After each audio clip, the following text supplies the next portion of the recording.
Today on the podcast, we're talking about education. Is it still fit for purpose in the 21st century? Is academia really what it needs to be? Are we missing out on all of the creativity and the soft skills? Is there too much politics in education? That's the stuff that we're going to be talking about today. This is Shifting Views with Willis.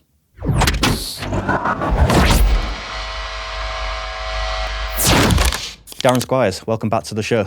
Thanks for having me again. Yeah, second time, new subject. Yeah. Well, the thing is, everything you do is kind of education related anyway, isn't it? Because last time we spoke about we was talking about food, wasn't we? And like local growth and food and all that kind of stuff. And there was a whole piece around that about educating about what food is, where it comes from, how it works, the food system, all that stuff, which was such an interesting conversation. But you've been working in education across all levels for so many years. And I suppose you're always trying to ignite knowledge across so many different sectors with kids. Is that kind of what drives you, just trying to shift their views, so to speak? It's as much about growth and development as well as, it's not so much shifting their views, it's about enabling them to fulfill their potential and then enabling them to have a voice and to develop a voice as well. Yeah. And now, because you're working in education so much these days, I suppose the straight question is education fit for purpose? Education's always fit for purpose. Whether the education we're delivering now is fit for purpose is another matter. And I work in lots of different schools. I've worked across quite a few sectors. And I think most teachers will tell you that at the moment there are issues with the way we deliver education. And to my mind, just the way that we perceive what education should be. Yeah. Is it relevant to today's culture, today's industries? Do you think it's lacking some of the fundamental ingredients that people need to kind of navigate life now? Well, I'm sure we both engaged people commercially and employed people. Yeah. And the question is, would we think that what is happening in school is bringing the people that we want into the workplace? And I don't think it is. We want people that are creative. We want people that are self-reliant. Yeah. We want people that will develop themselves, and we want people that are going to do what they say they're going to do, understand the way the world works. Yeah. And I don't think education is delivering much of that. And this is not to blame teachers. No. I think this is very much a structural thing. Yeah. I mean, to be straight with you, I've always felt, and I've said for a long time, that I think the education system needs reform. I totally understand academia and, the basics of reading, writing, mathematics, science, understanding kind of the foundations of intelligence, if you like. But I don't think that should be the be-all and end-all. And I don't think we're in a world that relies solely on that. And just touching on what you were just talking about there, we're very much in a world of creativity, problem solving, finding new ways to do things. And I think you have to have quite an open, creative mind to be able to do that. And I think as an employer, I don't think it's good to be hiring what I would call robots, people that tick a serious number of boxes to fulfill that one thing. But actually, it gives them no room or no headroom to be able to expand and push things into the future. Is it that the education system just doesn't recognise that? And I guess that would come to like politicians ultimately. Or is it that they're just too slow to keep up? We've got to remember that most people that are in education will have been in education for most of their career, if not all of their career. Yeah. We might give an exception to tertiary education, to those kind of craft qualifications that you will get in colleges. There should be, and as far as I know, there is still a very strong expectation that you're bringing in people that have got lots of industry experience, with an expectation that they'll maintain that industry experience. Yeah. But I mean, we talked about academics. I put a distinction between academia and academics and education. And I actually think that academia is a special interest subset of education that seems to be in the driving seat. But when you actually examine what education is, there's no reason why they should be in the driving seat. Yeah. If we're training people to go to university and pass university exams, that is a small section of what they're going to be doing with their life if they go to university. Sure. Once they leave university, the fact that they've gone on a track where passing exams, literacy and finding particular sets of answers in a particular way as being the main focus is not going to prepare them for a lot of the areas that they need in the real world. We need to think about what education is and what it can be. Yeah. And yes, we do need to read and write. That's not an issue. We do need to know about the world, and we do need to know about science.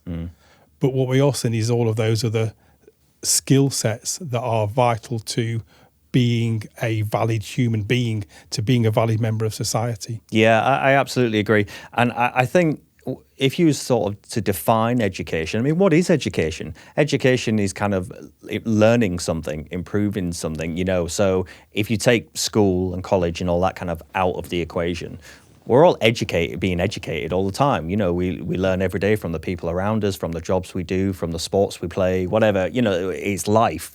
Life is education, you know, if we want to get sort of spiritual on it. But, I mean, that's essentially what that is. I wonder if some of that kind of really social, soft, creative kind of values, I suppose, I don't know if they're looked down on, but they're kind of disregarded in the system. I love an epigram. I love a nice, pithy sentence that you can understand instantly, spend your whole life unpicking and thinking about. And there are two sayings that are constantly in the back of my mind whenever I'm thinking of education. One is that education's what's left once you've forgotten everything they taught you in school. Yeah. And the second one is that education is a drawing out and not a putting in. It was a long time since I was at school, but I tried to think about what I learned from school, and I'm sure I learned a lot. You know, the sort of core skills. But really, everything that I do in my life and everything that I've done in my career, as I have to say, has been, I would almost say, through experimentation, by accident in a way, by being out there, by meeting people, traveling, seeing, but you know, just doing things, and you develop these skills that are so transferable in all different worlds. When I think about employees, you know, if I was to have someone come and work in the business, that's exactly what I think about. Do they have a comprehension of, you know, a podcast or what a camera does, or, you know, like, you know, general kind of conversation, or just very, you're right to use the word soft skills. It is that kind of soft skills. But it's also this more worldly experience, humankind. How do you fix that in an educational context? How do you put that in a school? I just think the first thing we need to do is stop calling them soft skills, because there's an implication that it's a lesser skill. Yeah, indeed, yeah. Maybe an implication that it's a skill that can't be measured, or shouldn't be measured. And we do have an issue anyway in school where the things that can't be quantified get overlooked. Yeah. So when I'm doing some of my other stuff, because we talked about employing people, part of it is media.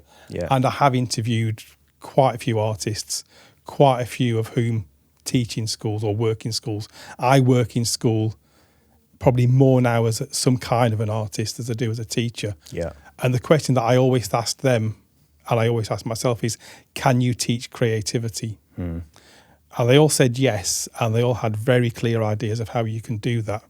And I've always thought, yes, you can teach creativity.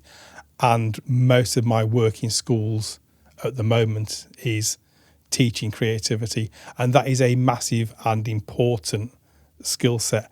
And I do think with the right opportunities we can create a learning activity, a learning structure that brings creativity into the heart of it when it needs to be brought into the heart of it. I'm not saying that we don't teach maths or factual things about the world. I'm saying there needs to be space within the curriculum for creative thinking, for rational thinking, and for creative, collective, cooperative endeavours. Yeah. And I think being able to put forward thoughts, being able to make an argument, being able to, you know, debate and ask questions. I think, you know, I mean, that's what we do as humans. We're trying to figure stuff out every single day, aren't we?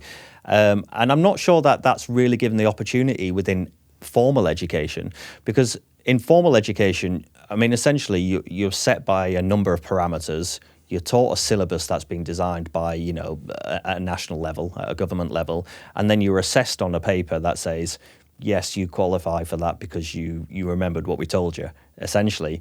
So I think there's a real discussion around testing, examination, and how we establish that makes a good student or a good human at the end of it. And maybe that's the wrong way to be approaching it.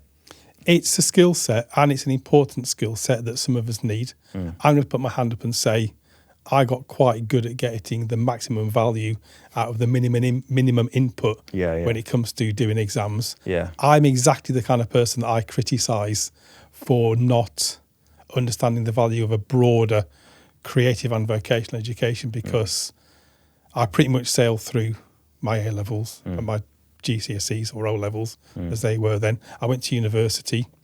I went off eventually and became a teacher. But what I did recognise was the skills that we were being trained for. Just go back to what a university is for.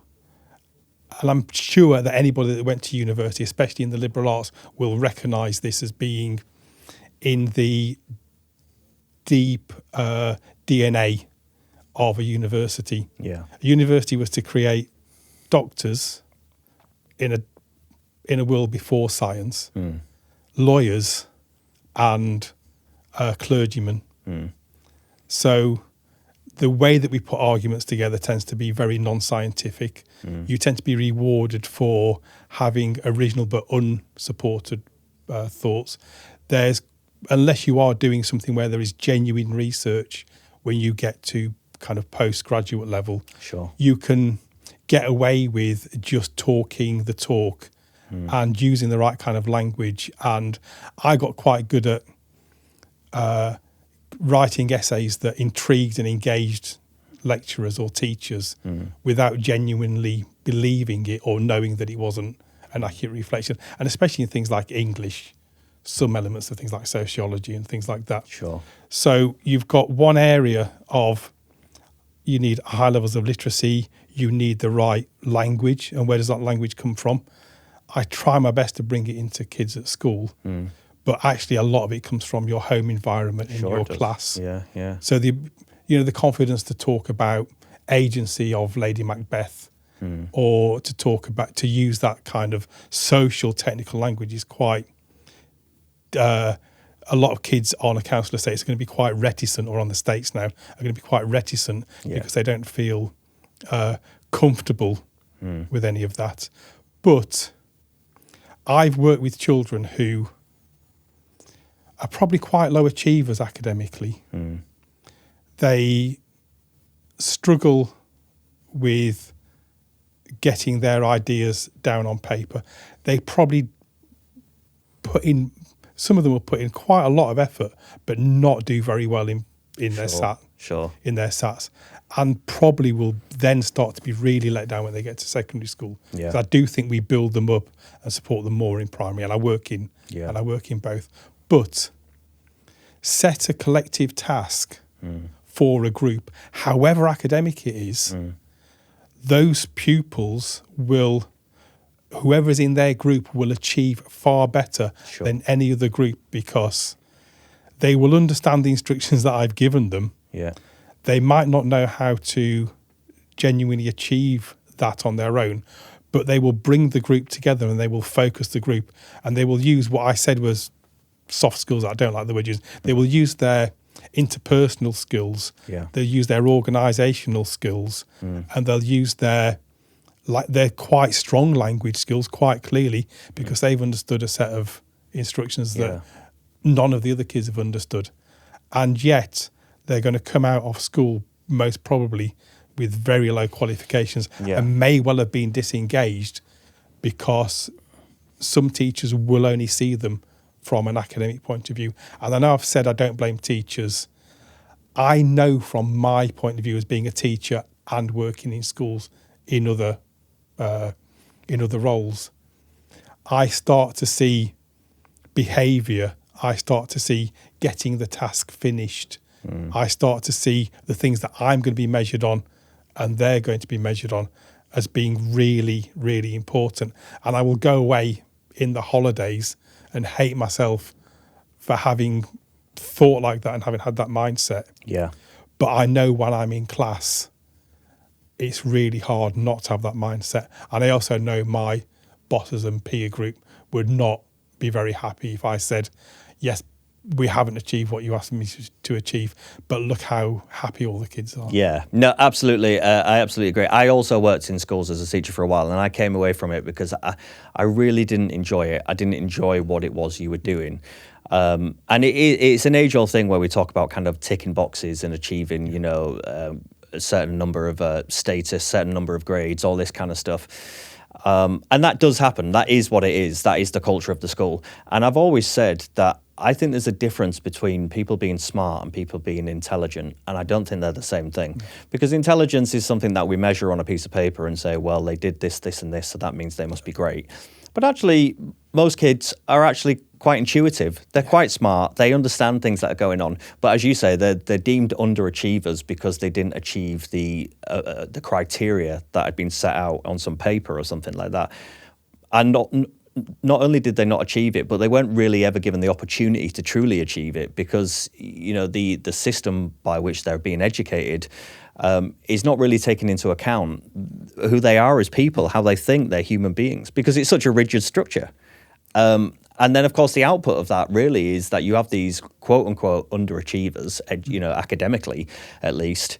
And then I think it just makes people feel less than, you know, because they know that the school sees them as the kid that's in the, you know, the low class or, you know, probably not expected to do have great grades. And then so they feel, well, what's the point? You know, why should I particularly make an effort? Why should I try?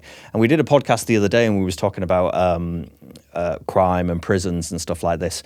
And I was sort of saying, listen, if you want to understand why people turn to this, make decisions that they make, you know, you're looking at the wrong end. You need to be going all the way back to the start.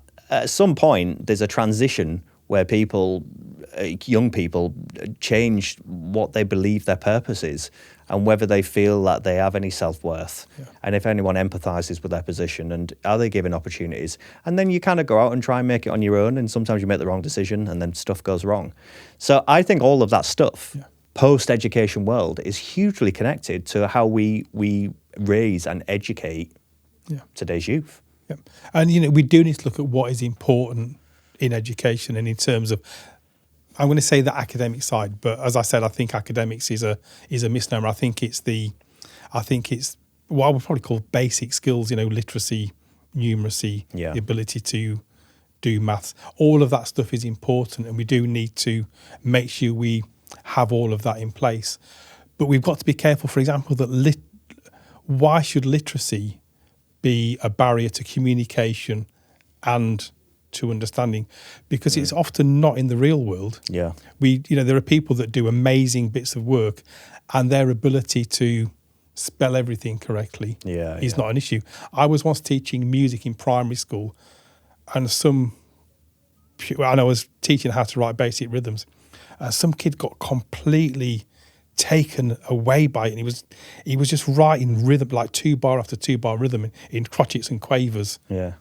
And I was like, oh, that's amazing. I've really engaged him. And I closed the music book and he'd incorrectly written music. He couldn't write music correct. He couldn't copy music, the word, off the board. Yeah. So finding other ways that pupils can communicate. So a lot of work I do is around oracy. A lot of work I've been doing in a lot of primary schools and some secondaries now is using media as a way of getting pupils to think out loud, to express themselves. But also we've been doing work as well where we're using those skills as an assessment tool as well. Yeah. So in one of the schools, and I've got to say it's a really far-sighted school, and I like to think that it's taken some of my input and really run with it. So instead of the students writing down what they've learnt in geography, and it just be something that probably can't be read, because they've now gained those not just the verbal communication skills, but the media skills to open up their laptop, plug in their headset mic, bring in their resources of their book and the things they've drawn in their book, and talk to the camera about what they've learned. They've now got evidence of what they've learned that would not exist if we hadn't done that. And now they've created, or they brought in, a curriculum for the humanities which really focus on speaking and listening. There's all the other writing stuff in there as well. They're now part of a program called Oracy 21, where we bring in encouraging the children to answer fully when they answer questions, to be able to build on other people's. So if one pupil says something and someone else has got something to add, they've got the verbal mechanism to do that. Oh, I agree with so-and-so, I would like to add. So, I mean, a lot of it is structured, especially lower down the school, but it means they're building up those communication skills that they may not have at home. And actually quite a lot of our pupils probably are not even speaking English at home. So they may have those communication skills, but they also need to transfer what might be great conversations in their home language or their parents' home language into our language, into English. But a lot of schools probably aren't aware of the fact that if a pupil can't write it, doesn't mean that they can't think it. And our thinking in the school is enable them and to facilitate their thinking and their verbalization, and then they will have, when their literacy skills catch up, they will have interesting things to write. No, I absolutely agree. And this is why I'm really an advocate of trying to get things like this, like podcasts and things like that, into the school system, or presentation, or talking to a camera. Because if someone can articulate an argument, or they can show that they understand something, or tell a narrative or whatever, and sometimes people can do that far more creatively and far better by just sitting here and saying, okay, so tell me about what you've learned about this. What do you understand about it? And let them go. Without any of kind of like the framework that says, you know, but they didn't write it like this, and they didn't show the working of this, and they didn't do that. You know, all examinations is trying to understand, has what we taught them resonated? Do they understand what we're saying? And if they do, yes, they understand it to this level, so they get that mark, or they understand it to this level and they get that mark. And then that seems to set the course for life. It's like, okay, and based on that number we've given you, that now determines your success in the world. And I think that is not the world that we're in now. And I think it's so out of date. And of course, there's things happening now. There's such an advancement in technology and AI and all of that stuff, which is a whole other thing in education. And so I've always felt that education is going to have to shift anyway, because the framework by which we teach and assess people is completely open to be used in different ways now, because AI allows for us to do this. So you're going to have to start thinking about how do we better educate, but how do we better understand that they understand what we're saying? I think there's a lot of work that needs to be done in there. But I also think that schools as a whole, you know, I think it's archaic. It's like back in the Victorian ages or something like that, that whole system. And it's like we're educating people to be good employees. That's fundamentally what you're training them to do. And the culture of the schools often reflects that as well. I'd say where we think, or we try, or they try. I'm working in school, so I've got to take equal responsibility for this. We think that we're trying to create good employees. But actually, I can't remember the last time I took any genuine notice of anybody's qualifications. And we're talking, you know, media and community education. So there's a quite clear career path through education for media these days. And I've worked with people that have got media degrees. I've worked with people that are doing their GCSE photography. And there's no guarantee as to who's going to turn out to be the most valuable, or there's no guarantee who is going to actually turn out to have the best career. So people that I know that didn't get through their college qualifications, or didn't get through college, are now working for Sky TV. I know somebody that came to me and at the time was just doing photography, and I don't think ever went on to do any other qualifications other than straight on to do an apprenticeship, is now working for a massive lighting company. And when she got the apprenticeship, they were the most sought after apprenticeships in lighting. And none of that was to do with even the vocational education that she got. It was that she showed an interest, she showed a commitment, and when she was given the opportunity, she took that.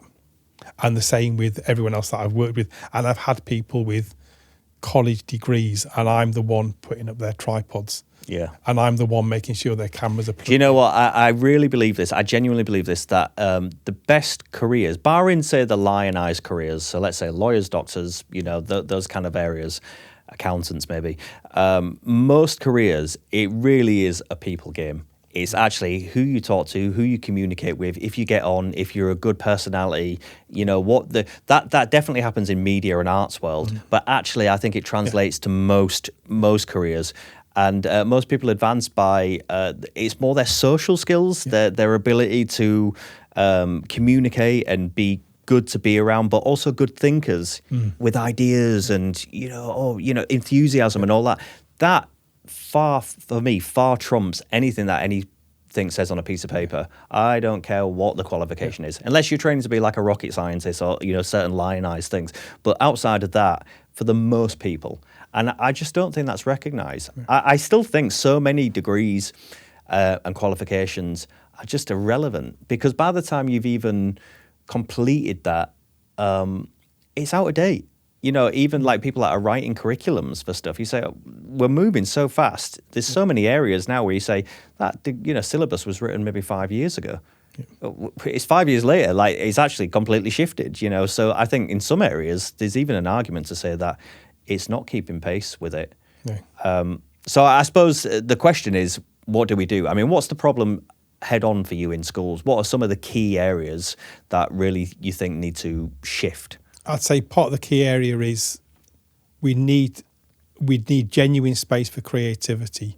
We also need the investment that we need to put into creativity. You can teach creativity. The way you teach it is you probably need smaller groups for a start. A whole class is too many. Having taught music having taught 24 It's a lot of tambourines. And especially, if you don't have separate music rooms and space to go out. And I was in one place where I had one practice room and a classroom, which we could get 4 people in, and a classroom. And because we were in the school, I couldn't do it like I have in other schools where we've utilised the corridors sure. because we're in the music block, so we can kind of spread out. Yeah.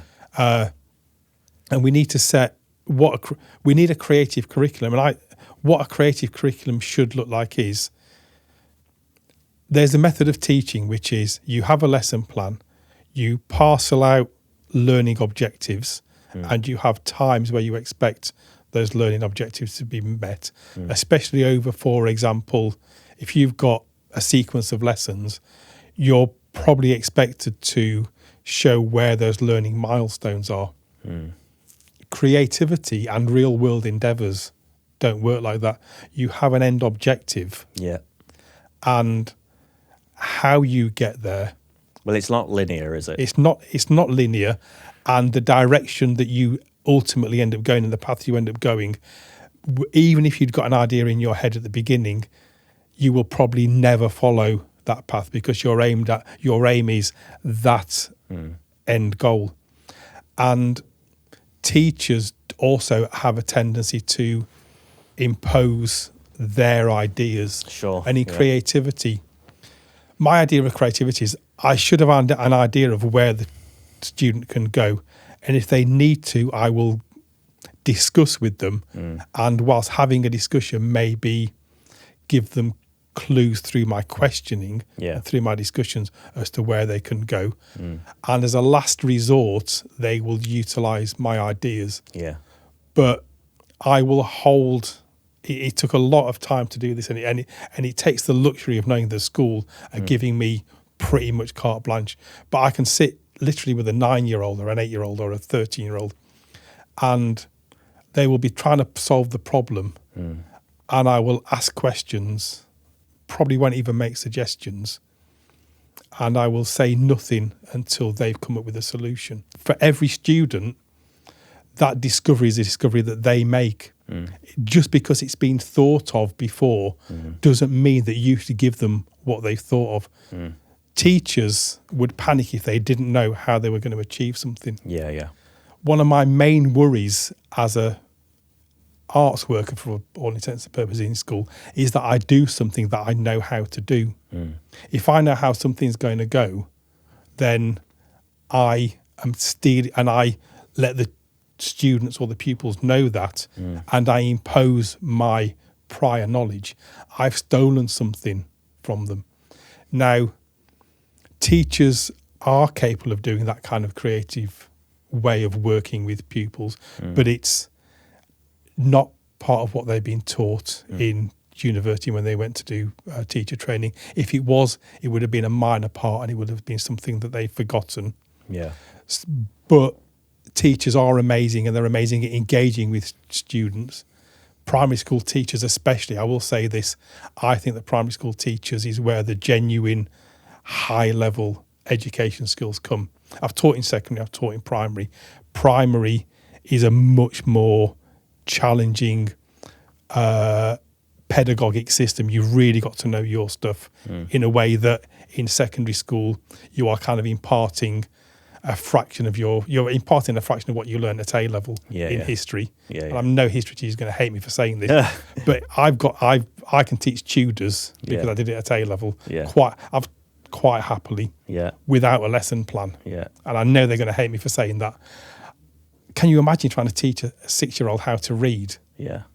We're going from you don't know anything about Tudors, here's what happened, to this is something you don't even know words can be written down. You don't even know what numbers are or how they function.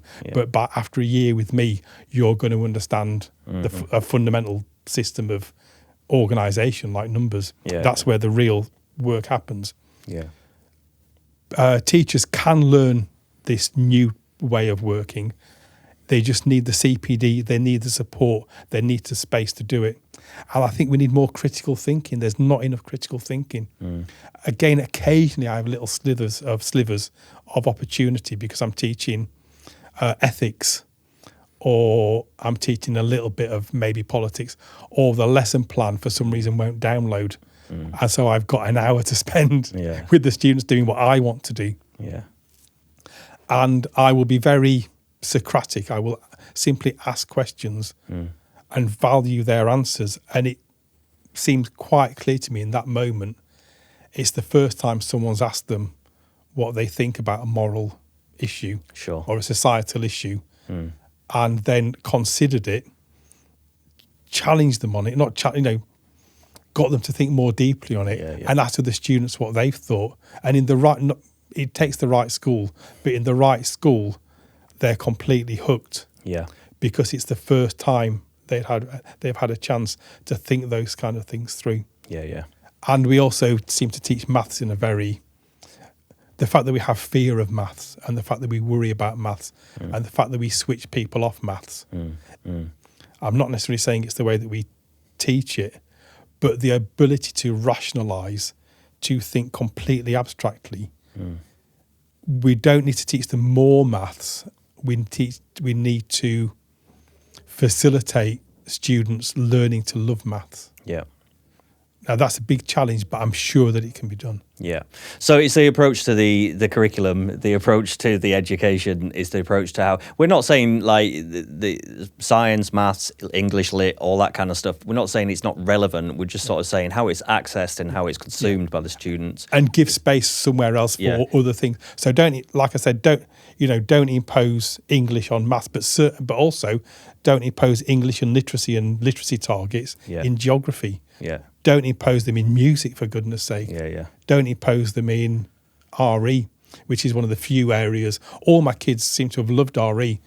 Nobody's religious. It's the first time they've got to say what they think in school.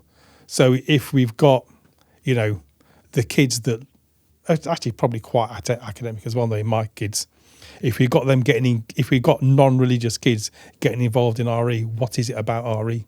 It's the fact that it's a chance to think and communicate. Well, it's to hear their voice. It's to voice what they're saying. And this is really actually the point of it, isn't it? It's actually giving young people the opportunity to think, to speak, to make an argument, to have a discussion, to challenge, to be challenged, all of that stuff. And that's what makes us learn. Actually, that's how, going back to what I was saying earlier, that's how I learn most of what I do. Because someone's shown me, I've learned from them, I've watched them, I've discussed it, I've asked the question, I've been challenged on it, all of that stuff. That's how we discover. And I don't think you can make learning so binary. I don't think it can be ticks this box, it achieves this, therefore you are this. Because you are this to what? You're essentially going back to saying, making people good employees, which even now, that's not relevant now anyway, but harking back to what it used to be, and it kind of ties in nicely to the culture of schools as well, the idea of, wearing uniforms, the discipline of how a school works in terms of when is it okay to question it? When is it okay to sort of challenge what's being taught? That would be frowned upon, it'd be like insubordinate or whatever, but isn't that that's exactly what we want, isn't it? So I can be quite disciplinarian when I'm in school as well. I might hate myself for it, but everybody has an entitlement to be taught, and one person constantly disrupting and preventing other people needs to be addressed. Sure. But this is an interesting one. Is somebody might challenge something. Yeah, and it might be a social thing as well, not a academic, not factual thing. Yeah. And I will say, I'm perfectly prepared to discuss that with you, but it can't happen now. Yeah. You can't be shouting out these questions whilst I'm trying to give instructions to the rest of the class. Yeah. If you let me get the instructions out, I will come and talk to you about it. Yeah. But that doesn't seem to work. No. Because maybe for every other teacher, you never say that and you never question that, how do they know when it is socially appropriate or how it is socially appropriate to challenge? And teachers, and I said, there's lots of that teachers do that are brilliant. One of the things is they will never back down when they think they're wrong. They will never apologise for their mistakes. And I've been told that I shouldn't apologise for things where I've made an error to a student, but I will always clearly apologise and admit that I've made a mistake. Yeah, I will follow it with a slightly passive-aggressive point that I expect the same in return. Yeah, but I would never make an error and not model how to deal with making that error. Yeah, because otherwise, how are we teaching the pupils? Yeah, if in some ways the year 9s or year 10s, they will take a piece of paper, screw it up, throw it in someone's face while I'm watching them, and then deny that they've done it because they are teenagers. Yeah. And year 9s are notoriously difficult to teach because they're at that psychological level where their brains are reorganising themselves. Yeah. But if they never see a professional adult, admit when they've made a mistake, how are we going to teach them that it is wrong? Not only that it is wrong to lie, but when everyone knows that you are wrong, there's no point in denying the fact that they can actually look at me and see me watching them while they're doing it, and still say I didn't do it. Yeah. And yet, if you then make a mistake later on, if you accuse them of something and it is quite clear they didn't do it, but you don't back down, what are we actually teaching them? Yeah. There's a lot of the social structures of schools that we've also got to look at. And I am a believer in a level of discipline. I also believe we need to explain why we have discipline. I hate chewing gum. I loathe chewing gum in schools. But I will never just say, you have to spit out your chewing gum. Yeah. I will say you can either swallow it, put it in your pocket, or put it in the bin. Yeah. Which is a nice little, because that starts a conversation about why they would want to put chewing gum in their bin, in their pocket. Yeah. But I will then disrupt my own lesson to explain why it's important. And I will discuss with them when they say, but I would never throw it on the floor. I will then point to the chewing gum that is on the floor and say, I'm sure all these people didn't say this. This is what I explain what it was like when I first started teaching. Yeah. Because it should be a moral lesson for them. Yeah. And they should feel some kind of responsibility for the school that they're in. But if it's just a hard and fast rule and no one will give a reason behind it, for a start you then end up with discipline like uniform, where because the teachers are never challenged, it can get to the point of ridiculousness that the pupils, that the more thoughtful pupils will recognise exactly what is wrong with the uniform system and be perfectly capable of articulating it, but never be heard. Yeah. So what is the what are they being taught? One of the things that I really want to work on is something called a literal curriculum. How we teach something defines what the actual content of the curriculum is, as much as what we teach them. So if, for example, and this has happened before, if you're doing a creative endeavour like art in primary school, and this occasionally happens, I've set up a creative project involving art, and then they stop the lesson before the art's finished. Yeah. And never come back to it again. Yeah. What are we teaching them about creativity? Yeah. If we do something that's supposed to be creative and they never get a creative opportunity, what are we teaching them about creativity? Yeah. If the teacher only ever teaches things they know about and they know the end result of, so they're the expert and the pupils or the students aren't, what are we teaching them about their ability to teach themselves or to learn in future? Yeah. If they think that education is only something that can be imparted by an expert. Yeah. And so one of the other things that I think is lacking from school is the bravery to engage with students about things like discipline, about things like uniform policy, I know we spoke about food. I know students that are on the school councils, that are representatives of the student body, that are very articulate, giving extremely good and well-reasoned arguments as to why, for example, lunchtime should be longer than 35 minutes. And the school is completely ignoring it. So they're giving a student voice, but ignoring the student voice, and not even acknowledging the student voice. So what are we then, again, what are we teaching in the way that we engage with students? Not only what we teach them, but how we're teaching them. Yeah. So how does it move forward then? We need a creative curriculum. Yeah. We need, again, more, and this is something we haven't touched on, but I will mention it. We need more industry involvement. Yeah. The polytechnics had strong industry involvement. FE, rather than just what we have now as tertiary education, had strong input from employers, and we had much more current curricula. And if now curricula are changing so fast that the content becomes irrelevant, industry is probably in a very good position to say, these are the skill sets we need. Yeah. Worry less about the content. We also need a rational curriculum. We need to teach rational thought. We should be teaching philosophy. I have a massive beef with Brian Cox, the scientist, not the actor, because he says we don't need philosophy because scientists have come up with all the answers. No, you've come up with all the answers. The pupils have not come up with all the answers. Again, with this literal curriculum, the pupils have no idea why science and maths reveal the truth if they haven't thought about the way the world works and how we know what we know. Because I mean, essentially, what you're saying is that we're imparting facts. So let's say mathematics or science. We're trying to impart. We're trying to impart facts. So we're saying this thing is the thing. This is how it works. This is the formula. This is true. This is fact. I'm giving you this stuff and telling you, you know this fact. Now, when you get examined on this, or when you do your examination on this, you will replicate that. You will say, I now know this fact. That's, for me, it's remembering. That's not learning, and it's not discovering. And what you're talking about, philosophy and stuff like that, you're saying to them, you find out, and to find out, you're going to have to ask the questions, and you're going to have to experiment, and you're going to have to think about what that could be. I know what the factual answer is, technically the linear answer, if you want to know that, but you need to discover that answer, and that's a little bit different.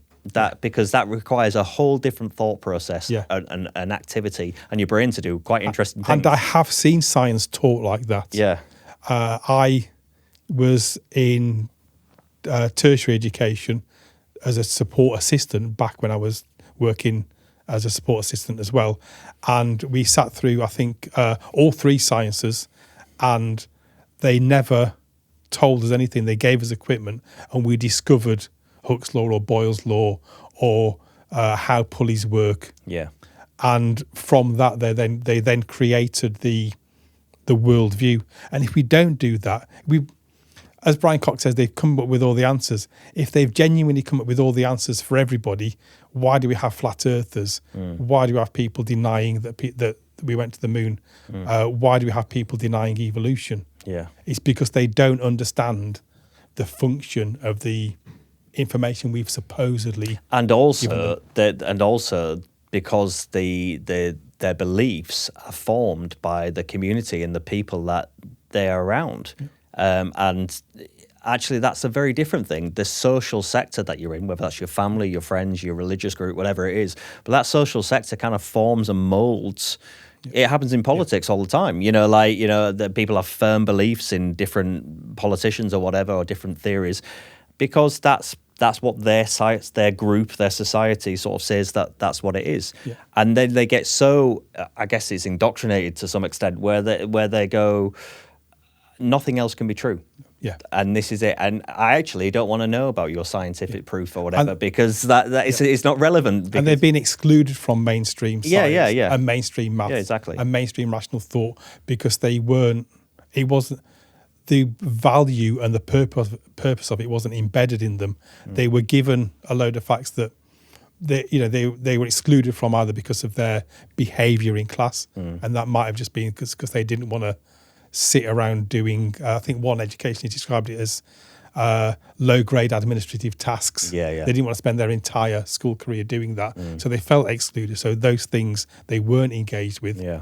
And so they come up with alternative ways of engaging with the world. And who can blame them? No, absolutely. And some of the tasks that kids are doing, I think even now in school, that's a good description, actually. Low-grade administrative tasks is, it's kind of going through the motion, fulfilling this, write this down, tick this, whatever it is. And, and every educator, I'm sure, will argue and say, listen, there's a purpose behind this, and this is why we're doing it. And I'm not saying there isn't. They believe, as you said earlier on, they believe that's what they're trying to do. That's what they're trying to impart. But I'm not, just overall, I just think the education system as a whole is not shifted in the way that humans think, and not shifted in the to teach for the type of humans that we're going to need, that we need now, but we're going to need as the world evolves. The discovery process is different. The world is different. And I'm not sure that education is really keeping up. I think some education institutions are trying to do that. There's definitely lots more work with industry. People are trying to do that. And some places do recognise creativity. But I think the other side of it is that they're so hampered down by legislation, so hampered down by government. They're working on a shoestring for the most part. Even if they wanted, with the best will in the world, they're like, listen, we can't facilitate a debate team or a after-school band practice or a podcast or whatever. We're struggling just to get the curriculum done, and the shift is so seismic. Yeah.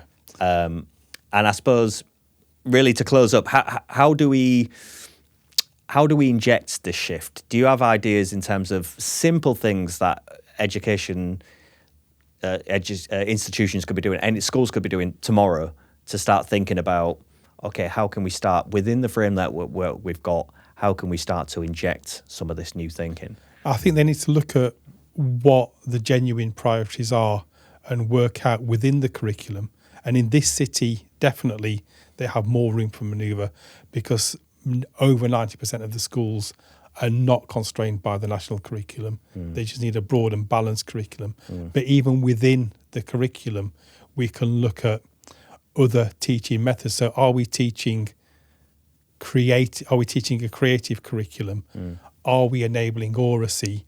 Are we using modern technology, for example, to capture those ephemeral things, like if someone can't write it down but they can articulate it, an iPad and an account to Google Drive or OneDrive, which is everybody has got, you can literally record that activity and load it directly to that student's learning portfolio. Yeah.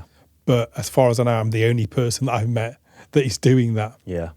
And so it's hard, isn't it? It's hard to shift that thinking. That's the thing, because teachers have been taught in a certain way. They go into school with expectations of them delivering a certain thing. We need government action. Yeah. We need to decide what SATs are for, because they're not for the students. Yeah. They are not for the secondary schools. So secondary schools do not take any notice of SATs. They do retest. Yeah. That is done as a measure for schools. and we are only measuring students against SATs. And the last year of primary school, that is the full focus until SATs is finished in May, is getting them through a single week of exams. We need government action to provide more money for education.